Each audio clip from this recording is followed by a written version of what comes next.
What's up guys, Guillaume here and welcome back to Pro Cycling 2023 for episode number 55 of the Drapac Jaguar career mode. In today's episode, we are going to have quite a nice bunch of events, starting with the Classica San Sebastian. We will then go directly to Poland for the Tour de Pologne, because this is a variant, and I've never done it, so we're gonna do it. Then we will have the World Championships, and we'll finish it off with a very nice Arctic Race of Norway with the 2024 parcours. I'm not sure that's the 2024 route, but it's definitely the first variant I've seen of the Arctic Race in a very long time. So we're gonna do that. And in the meantime, we'll also have the transfer window. So let's go. 6 minutes. It's what it took for this race to load. It better be nice. It was generating vegetation for 5.5 minutes.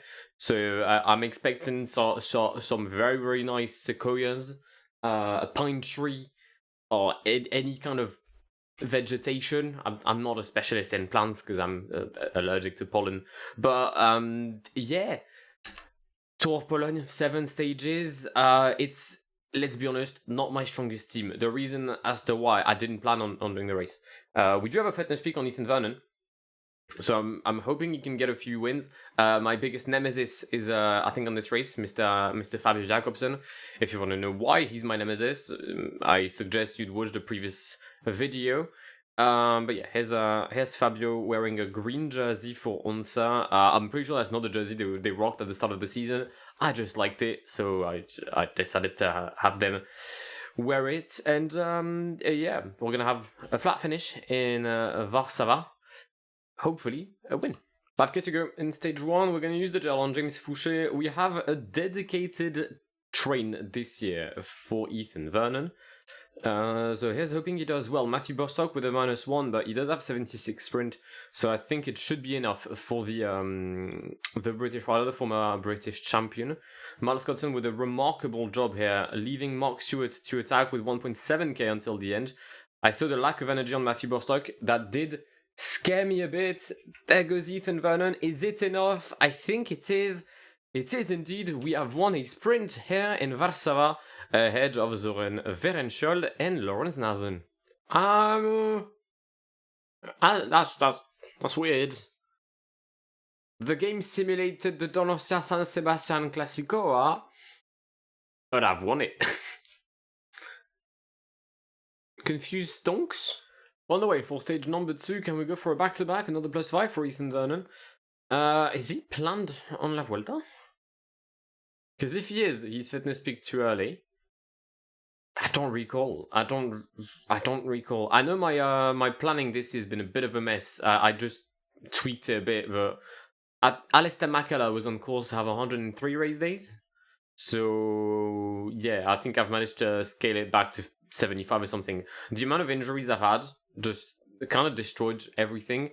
That's also why Ruben Thompson is there. I just want him to gather some race experience ahead of La Vuelta, because he did crash on the Tour de France, obviously. And I feel like I may give him a second Grand Tour shot this year, especially with most of my team being injured. And just like yesterday, we are the leading train heading into the final 5 kilometers of this stage as we approach Olesnica. Let's go 99 with James Fouché. We are going to get blocked here by both trains of Saudi Aramco, of Onsa and Eneco Colruyt. Can I make it through? It's going to be very difficult. We have managed to find a gap, but I don't think we're going to have enough. We're going to launch Mark Stewart with more than 2k to go. Ethan Vernon is going to be blocked here by Taco van der Horn. There goes Matthew Bostock. Ethan Vernon is not far off, to be fair. Can Ethan go for the back-to-back? I think he's going to collapse right before the end, but he's going to hold on to a second win here in Tour de Pologne. What's going on? Who am I, and what have I done with my sprints? And why could I not do that on the Tour de France? Many questions. There's definitely an issue here. Estimated budget is 0. That's not a lot of money. That's really little. Gonna have to change that in the database ASAP, I think. Stage 3 of the Tour de Pologne, 0 for Ethan Vernon for a sprint stage between Kepno and Wroclaw. Let's go. 6k to go in this stage. We are once again well positioned. I'm not sure really what's going on in this Tour de Poland. Is it like the game just giving me some easier sprints after the turmoil on the Tour de France, especially on that final day? But James Fouché is going to lead Mark Stewart, who himself will lead Matthew Bostock, who has a much better day than Ethan Vernon, so we're going to have to pay attention and pay close attention to that. I'll wait for a second because I've used way too much yellow already. I think the timing is wrong. That's on me. That is my bad. It's going to be an L, I think, for Ethan Vernon. A win for Christophe Laporte. I am chatting shit. It's a win for Ethan Vernon. That's 3-3 for Ethan. Who am I? Now this is the stage that made me do this race. A 96-kilometer mountain stage from Legnica to the Śnieżka mountain, and this climb, 14 kilometers at an average of 7%, with 3 kilometers being flat, and the final 7 being cobbles. Why am I putting this kind of like strain on myself? I don't need this. Ruben Thompson clearly doesn't have the legs to do this. Why am I doing it? I don't know.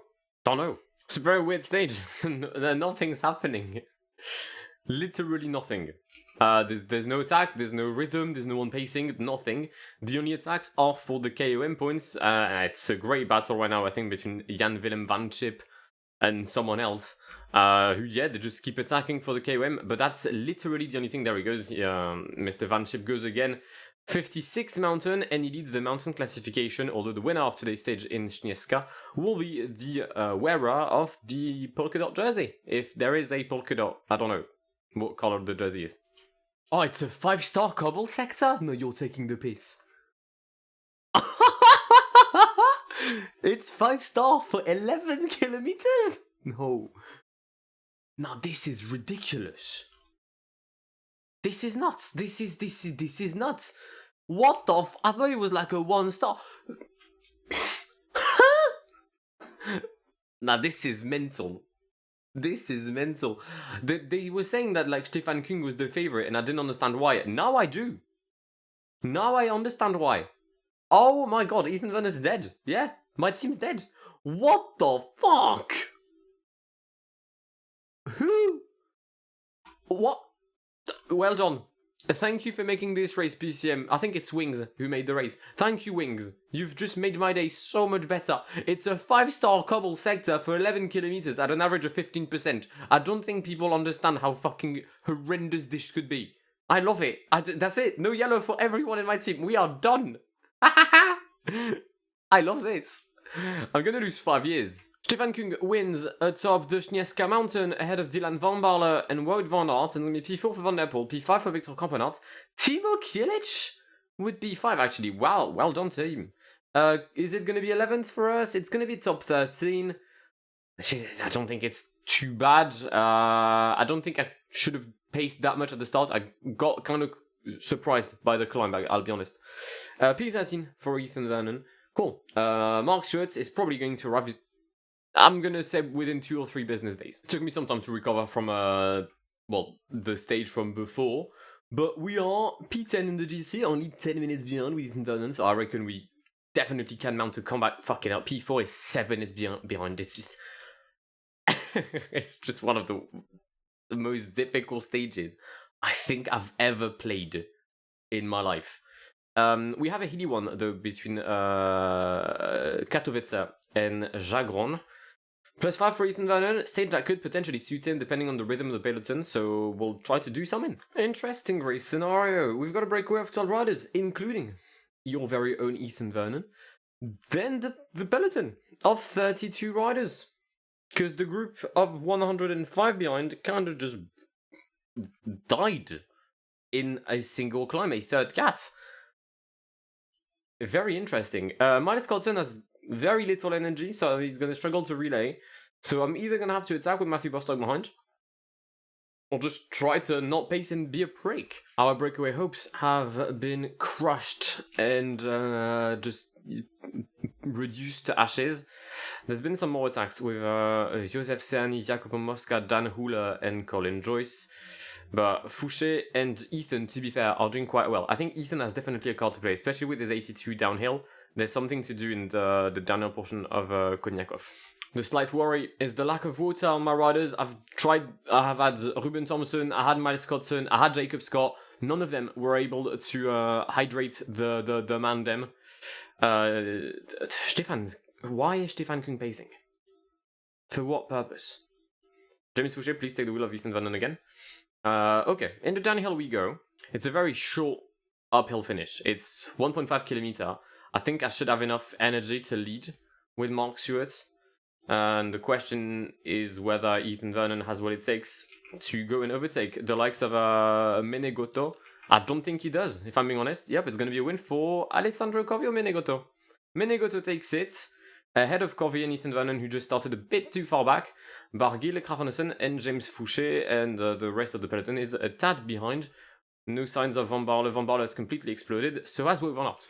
Stage number 6 between Krakow and Zakopane, 193 kilometers with a couple sector at the very end, but it should be as difficult as stage 4. Another +5 for Ethan Vernon, who's just a Tour de Poland merchant. P7 for him, and I mean, I might as well try to carry on and get a win today.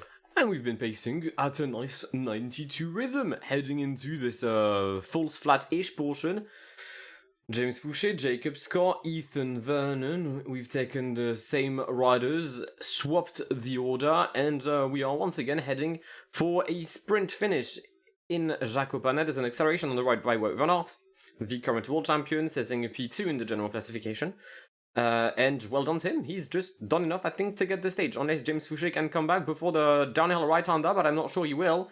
Jacob Scott trying his best effort to catch the world champion, who's attacking once again. Jacob Scott, Ethan Vernon, 2k to go. We're gonna catch Wout van Aert, but do we have anything left in the tank? There's way too many corners. Please give me a straight line, otherwise we're fucked. Wout van Aert has completely crumbled, and Ethan Vernon defeats Mathieu van der Poel and Wout van Aert. I mean, again, who is this Ethan Vernon? What have we done with the previous Ethan Vernon? Where was this Ethan Vernon? Many questions, to which I do not have a singular answer. You guessed it, it's another +5. Ethan Vernon is going to try and seal a 5th win in Sierza. After 126 kilometers, he's moved to P4 in the GC, by the way, thanks to all of these shenanigans. If only that 4th stage did not exist. I'd be first. But again, yeah, grandmothers, wheel bikes, all of that.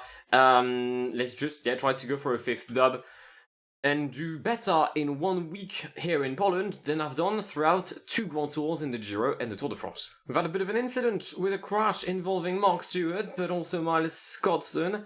They are now both very much far behind, and also I have lost a key player in my train, as I felt like Mark Stewart could be quite useful. Matthew Bostock has also forgotten that he was on water duty, and he's just chatting with the team principal, just getting a few conversations in, but you forgot to hydrate us. 13k to go. We've got 3-4 riders in the first group. Ethan Vernon does not have a substantial amount of energy, but also he does not have any H2O. Just under 5 kilometers to go, 28 riders in the first group aiming for the win in the great town of Sierza. James Fouché is going to try and take the lead of this group here, following the attacks of Giovanni Aliotti and mostly Stefan Kunga, the yellow jersey, trying to maybe finish this Tour de Poland on a high note. But James is doing great. Jacob Scott in the wheel with Ethan Vernon. We've got Menegoto, who's taken a stage already on this race. I think he's taken stage 5. Trying all he can to stay in the wheel of Ethan Vernon. 22 riders in the first group. I don't know about you, but I am feeling indeed 22. If the Swifties could come and share the video, I'd make millions of it, and that'd be great. I have completely and royally fucked this up. Ethan Vernon is not going to end the Tour de Poland on a win. It's going to be a win for Mathieu van der Poel, who is going to overtake me in the GC as well. Once again, we choke when it matters. It's P4 for Ethan Vernon today. I think. There's no results, but I think it's P4. But it doesn't appear on the top right, but I think it's P4. It's actually P3. Alright, World Championship times it is. I don't think we'll do the Arctic Race of Norway, because I want to show the transfers I've done as well. So my beloved Arctic Race will have to wait. Leading the team today is Archie Ryan, and he would be inspired to win today, as he just got a new contract, linking him to the Drapac Jaguar outfit until 2029. I'll say Ben Healy is also, I mean, he's still here, so Ed Dunbar, they were not in contract years. I'll take a look, see if any of the riders I've signed are in the list. I'm seeing one. There's definitely one. There's two for sure. There's one who was in my list, but I didn't sign him. There's one I've re-signed. I've got two more from my team here to make that 3, 4, I think, 5, 6. I've got 6 riders here today. Like that 7, 8, 9. I've got 9 riders, I think, on track today. We do have, I guess, 9 out of 151 chances to win the rainbow jersey today in the great town of Sallanches in the French Alps. You'll never guess who got dropped. It's me. I did not think the peloton would already sprint in the 5th climb of the day.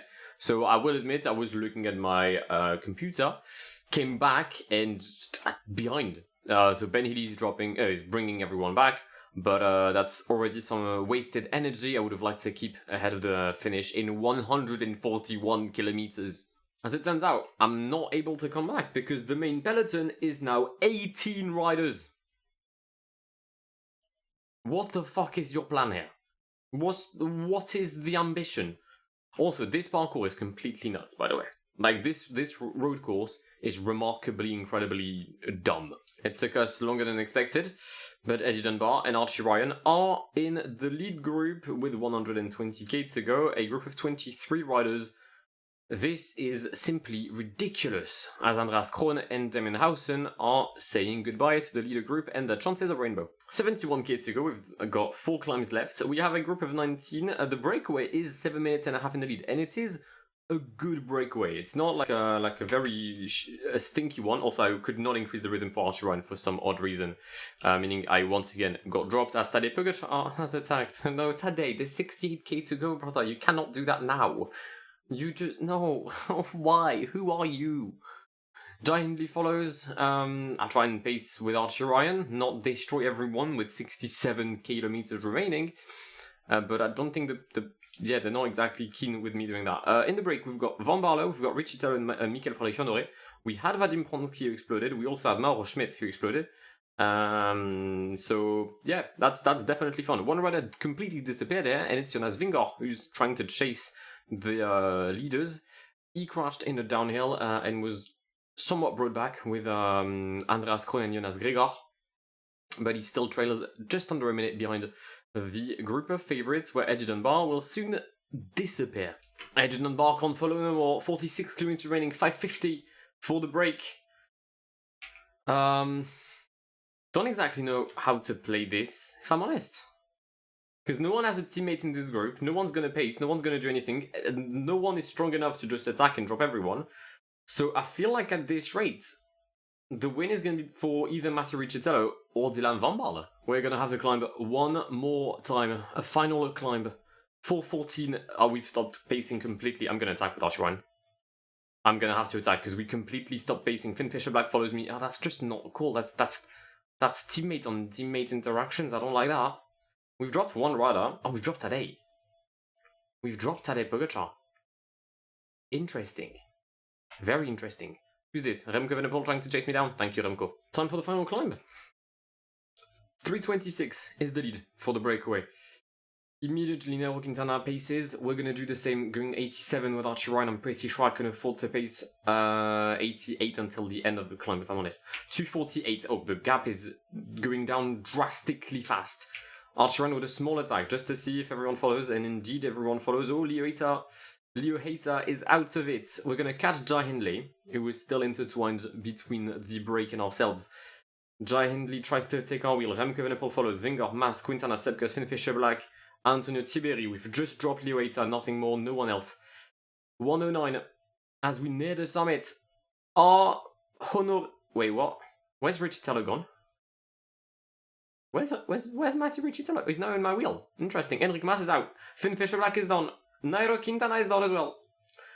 Archie Ryan with a stellar job catching everyone. 11 kilometers remaining in a group of 6 with the 2 early breakaways. Make that Vingegaard and Honoré cracking. That's Nel for Denmark. Van Baarle is on his way to win this, isn't he? Van Baarle, Hindley, Evenepoel. Archie Ryan for the win of the World Championships here in Salonches. I have no idea what to do. Gonna try and recover as much red as I can and attack early on. Like, attack still in the downhill portion. I think that's my favorite course of action here. I'll try and see if I can take the lead of this group, but right now Archie Ryan is unable to do so because Van Baarle is on his way to win here in Salonches, I think. I think Dylan Van Baarle is going to win the World Championships because I cannot overtake him.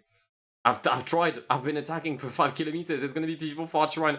Dylan Van Baarle is the world champion in Salonches. Oh no, he's not. He's not sprinted. Jai Hindley takes it for Australia ahead of Archie Ryan and Dylan Van Baarle. It is P2 for Drapac Cycling today. What a race that was. What a race. Wow. Final race of this episode, we have the World Championship time trial following our P2 with Archie Ryan, in Salonches. We are here in Innsbruck for a 52-kilometer time trial with a hill at the beginning and at the second third, I'd say, of the race. We're going to go quite high on the rhythm at the very start, just for this hill. Maybe not 91. Let's not take the piss here. But see what we can do with Ben Healy. Then slower second portion, accelerating the climb, and you know the drill, you know the rules. And so do I. Yeah, despite I think having the correct tactic, I don't think I've done enough energy recovery in the second half, meaning that we are quite far from Bruno Armirail, currently leading in Innsbruck, ahead of Chadega and Martin Jurek. Across the line for Ben Healy and his plus through, and it is going to be P3. We've gained a minute on Bissega. Interesting. Final 5 kilometers for Darren's efforts. It's not going to be good. It's not looking good, bruv. As a wise man once said, despite, again, a good rhythm. So maybe I did not have the correct tactic. We'll see, because Ben did gain a lot on Bissega in the second half, and Dan Rafferty is having a much better final third than Ben. Is it good enough for a challenge of Bissega? I'm not sure. We'll see that very shortly. It is not. It's P6 for Darren Rafferty, right behind Michael Matthews. We will not be world champion once again this year. But the question on everybody's mind, who will be world champion? Is it going to be Stefan Kung, who is leading at the intermediate? Is he going to defeat, Bissega? Fucking hell, yes he is. A minute quicker than his Swiss counterpart. Can Tobias Voss do anything? The rider from EF? No, from some team. It's 7 seconds behind for Soudal Quickstep. Wout van Aert is having a stinker.